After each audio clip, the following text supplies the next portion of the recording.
신바람 사연 아파트 오늘의 사연 시작하겠습니다. 안녕하세요. 저는 얼마 전 출산한 결혼한 지 1년이 조금 넘은 아기 엄마예요.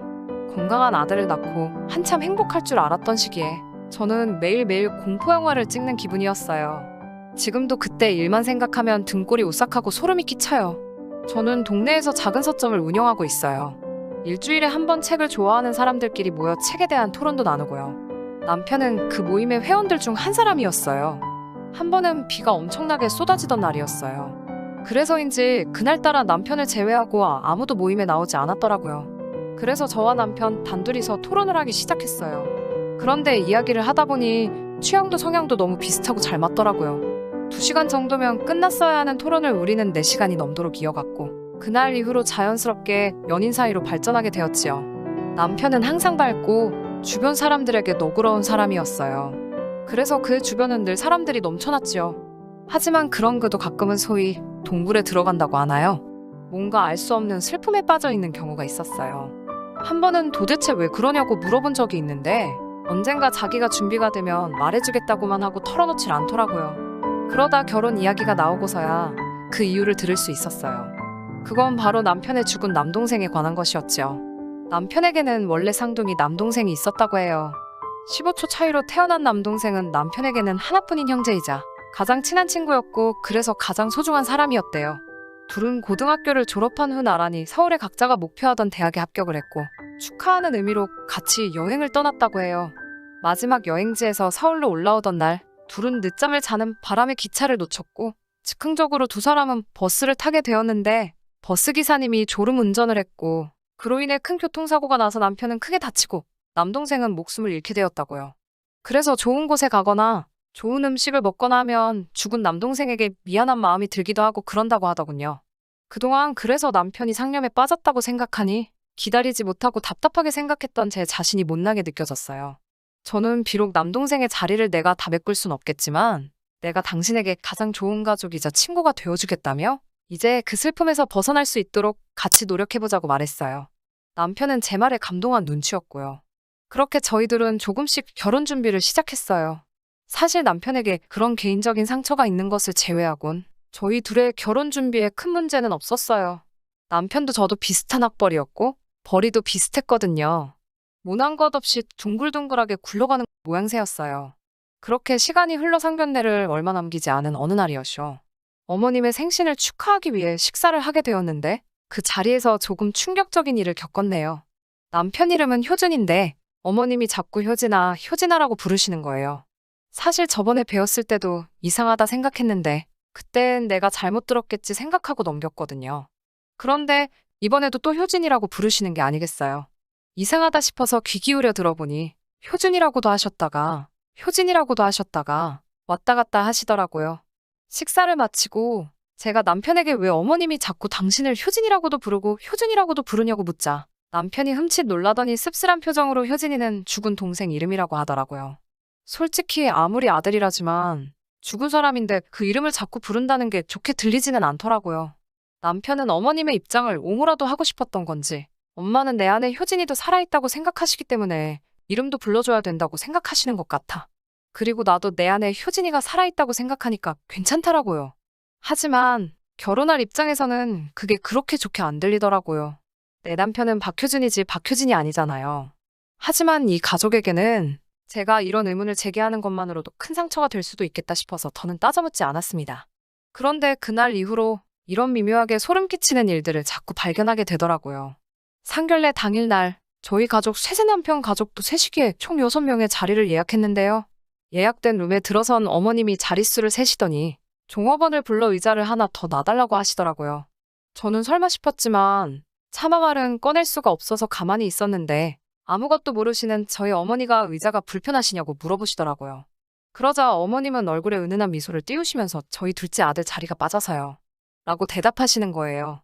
저희 어머니가 저에게 박서방한테 동생이 있었어? 라고 물으시는데 뭐라고 대답해야 할지 모르겠더라고요. 제가 어떻게 대답을 해야 하나 안절부절하고 있는데 어머님이 아무렇지도 않으신 듯 네, 있어요. 우리 모두의 마음속에 살고 있어요. 라고 하시는 거예요. 무슨 말인지 잠깐 생각하시던 저희 어머니는 이해를 하셨는지 더는 아무 말씀하지 않으시더군요. 그리고는 무슨 정신으로 상견례를 했는지도 모르겠어요. 집으로 돌아와서 저희 부모님은 저에게 왜 얘기 안 했냐며 뭐라고 하시더라고요. 저도 그걸 뭐 자랑이라고 다 이야기하냐고. 효준 씨한테는 큰 마음의 상처고 짐인데 그냥 모르는 척 해달라고 부탁했어요. 남편도 저희 부모님과 저에게 죄송하다며 저희 가족에게는 여전히 큰 아픔이라서 그러니 부디 너그럽게 이해해달라고 하더라고요. 아무튼 그 이후로 결혼식장에서도 비의자는 빠지지 않고 등장했고요. 가족 모임이 있는 곳이라면 그곳엔 언제나 비의자가 있었어요.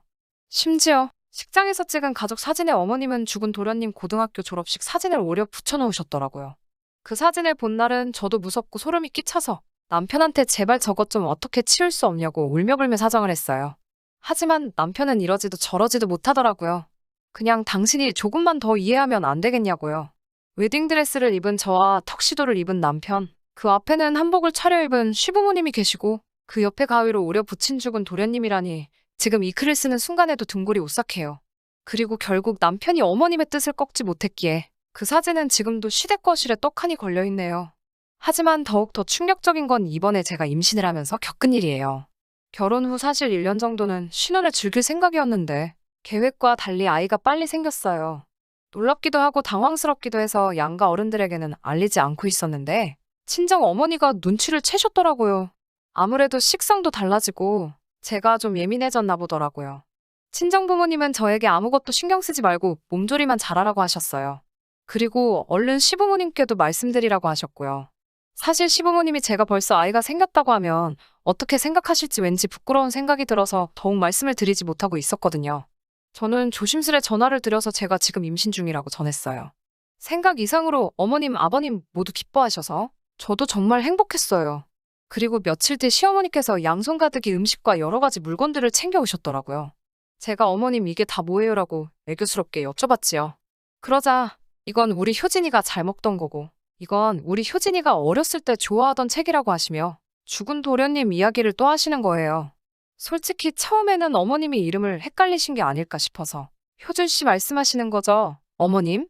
하고 다시 한번 애교스럽게 여쭤봤어요. 그러자 어머님은 저에게 눈을 흘기시며 너는 내가 내 아들들 이름을 헷갈릴 것 같냐고 하시며 효진이 말하는 거라고 하는 거예요.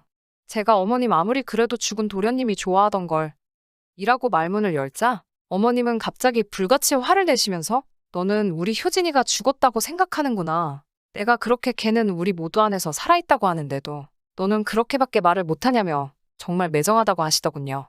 그러더니 갑자기 챙겨오신 음식을 다 싱크대에 부어버리시고는 우리 효진이한테 너 그러는 거 아니다. 하나뿐인 시동생 아니니라며 현관을 쾅 닫고 나가버리시더라고요. 저는 무섭고 억울해서 남편에게 전화를 해 이 모든 상황을 알렸지요. 남편은 한숨을 내쉬고는 얼른 가겠다며 전화를 끊었고요. 얼마 지나지 않아 도착한 남편은 저를 달래면서도 제발 엄마를 이해해달라고 하더라고요. 저는 남편에게 어머님도 현실을 인정하시고 받아들이셔야 한다고, 이런다고 죽은 도련님이 살아 돌아오는 게 아니라고 말했어요. 그러자 남편은 저에게 너도 그렇게까지 말할 필요는 없다면서 그건 우리가 이야기할 문제가 아니라고 선을 긋더라고요. 저도 제가 좀 지나쳤나 싶기도 해요. 사실 자식 잃은 부모의 심정을 제가 어찌 알겠나요. 하지만 자꾸 죽은 도련님을 저와 남편의 인생에 끼워 넣으려고 하시니 저도 참을 수가 없더라고요. 그리고 임신 중기에 접어들고서 아이의 성별을 알게 되었어요. 아들이더라고요. 양쪽 어른들에게도 이 기쁜 소식을 알렸지요. 어머님은 제가 아들을 가졌다는 걸 아시더니 전화기 너머로 산명이 들릴 만큼 엉엉 울고 계셨어요. 그때만 해도 저는 아들 손주를 엄청 기다리셨나 보다 생각했고요. 그날 이후로 어머님은 다시 저희 집에 자주 발걸음을 하셨어요. 전과 마찬가지로 죽은 도련님이 좋아하던 반찬과 책, 아무튼 죽은 도련님과 관련된 물건들을 자꾸 가지고 오셨고요. 남편의 간곡한 부탁도 있고 해서 앞에서는 최대한 신경 쓰지 않는 척 행동했지만요. 어떤 날은 구역질이 올라오기도 하고 잠을 못 이루기도 하고 정말 힘들고 스트레스 받는 날들의 연속이었어요. 결국 이러다간 아이한테도 저한테도 무슨 일이 생기겠다 싶어서 임신 7개월 차부터는 친정에 가 있었어요. 아이 태명은 힘찬이었는데 사실 이름은 결정하지 못하고 있었어요. 친정 부모님이 몇 가지 이름을 지어오셨긴 했는데 그래도 마지막까지 신중하게 고르고 싶었거든요. 그러다 보니 병원에서 퇴원을 하고 며칠이 지나도록 이름을 결정하지 못하고 있었어요. 적어도 저는 그렇게 알고 있었어요. 더는 시간을 끌 수 없다 싶어서 남편에게 얼른 이름부터 정해서 호적 신고하자고 말했더니 남편이 엄청나게 난처한 표정을 짓더라고요. 저는 직감적으로 뭔가 일이 생겼다는 걸 알았어요. 제가 솔직하게 말하라고 도대체 무슨 일이냐고 추궁하자 남편이 이름은 이미 정했고 호적 신고도 마쳤다고 하는 거예요. 그래서 뭐야? 근데 왜 말 안 했어? 이름은 뭐로 정했어? 나랑 상의하기로 해놓고 왜 마음대로 했냐고 물었죠. 그때만 해도 저는 설마 그런 일이 있었을 거라고 생각도 못 했으니까요. 그러자 남편이 하는 말이 그게라며 쉽게 입을 열지 못하더라고요. 제가 빨리 말하라고 슬슬 화나려고 한다고 하자 효진이로 하기로 했어라는 거예요. 저는 순간 제 귀를 의심했지요. 효진이라면 그 효진이? 자기 지금 농담하는 거지? 하나도 재미없으니까 그런 장난은 치지 말라고 제가 정색을 하며 말했어요. 그러자 남편은 씁쓸한 표정으로 미안하다며 도저히 엄마를 꺾을 수가 없었어라고 하더라고요. 저는 도대체 이 상황을 어떻게 받아들여야 할지 모르겠더라고요.